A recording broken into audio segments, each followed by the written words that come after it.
Thank you. Actually, the camel inspired me. I will say that tonight because I was the choice of two ways to go with this presentation, and the camel swung it. I hope you are mad. Are you mad? Yes. Are you really mad? Yes. Yeah. Do we know what it means? Do we know what it means? Yes. Let's see. Are you making a difference? Yeah. Are you making a difference? Yes.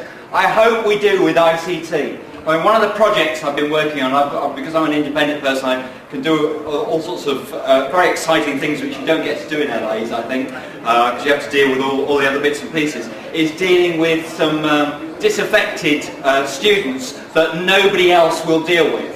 You know, the sort, they won't engage, they won't, you know, they don't want to be at school, and one of the ways of engaging them is with ICT and asking them questions, and I keep going through this, and how do you feel today? Yeah, so they have devices that they can answer these questions, how they feel. And have you ever climbed a mountain? Who's climbed a mountain here? Can you just raise your hand if you climbed a mountain? Why? Why? Because it's there to get to the top.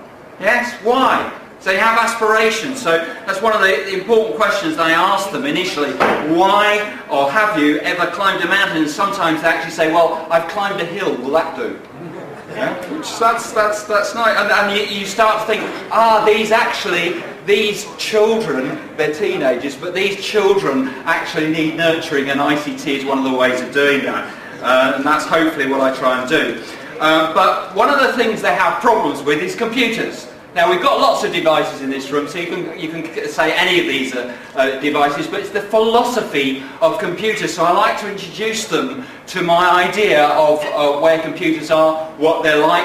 And the first question is, and I find this quite interesting, is actually, do you like computers? Right, are they a useful tool? Maybe. Sometimes. What happens when they don't work? It gets frustrating. Can I achieve what I'm trying to achieve with this computer? Or is it going to say, no, I'm not going to work? So I want to introduce you to my philosophy of computers and my computer, who is called Albert. Right? This is my computer. I haven't got Albert with me, I'm afraid. I wish I'd brought Albert to introduce him to the camel today, but unfortunately I didn't bring him. I had that debate. Now, Albert is inside my computer. You all have a being inside your computer. Do you realise that? Yeah, you do have a being inside your computer. Right? And that being sometimes says, well, actually, I'm busy juggling doing something else. Microsoft or Apple sent the thing down, and I'm trying to juggle it around and trying to do something with it, and you want me to do something else, and I can't. I'm sorry, I'm having a bit of a struggle. You know, and of course, the kids get frustrated. Oh, stop doing it. Hit it. Bash it. Press the button again. Yeah, keep going with it. Keep Albert busier and busier. And what happens when Albert gets busier and busier? You get more and more frustrated, and Albert gets more and more frustrated. He's going up and down, and you're going up and down, and everything's going wrong, and you're trying to get it to work, and it's not working. So what happens? Albert has a breakdown. Yeah? Albert breaks down. And you have to, oh, poor Albert. Yeah? You're feeling sorry for your computer now. Yeah?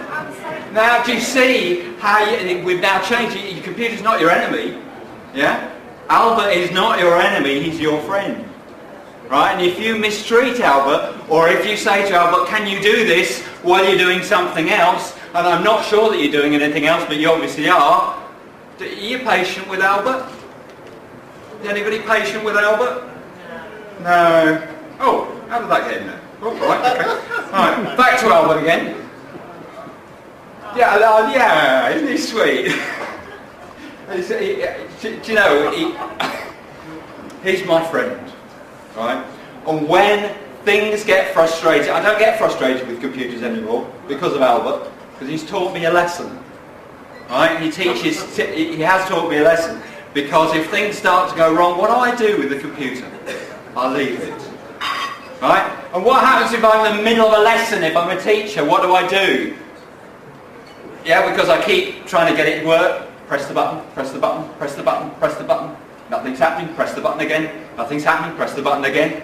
How many times do we do that? Press the button again. It's not working. Switch it off. Just switch it off.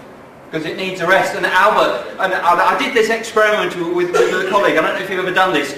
I was working on a course, everything was going chaotically, 2 computers went totally haywire, and they were Apple Macs, by the way, for the Mac crowd. They were absolutely haywire, yes. And these 2 computers went wrong, and my colleague restarted the computer straight away. I turned mine off. I said I'm going to wait 20 seconds. 1 potato, 2 potato, 3 potato, 20 seconds. Turn it back on. Mine was happy. Hers wasn't. Yeah, mine was happy because I'd given Albert a rest. But it's true, isn't it? So my philosophy of computers, when you get all frustrated and stuff like that, is don't keep bashing the computer. Don't keep pressing the button. Give it a rest. Remember Albert.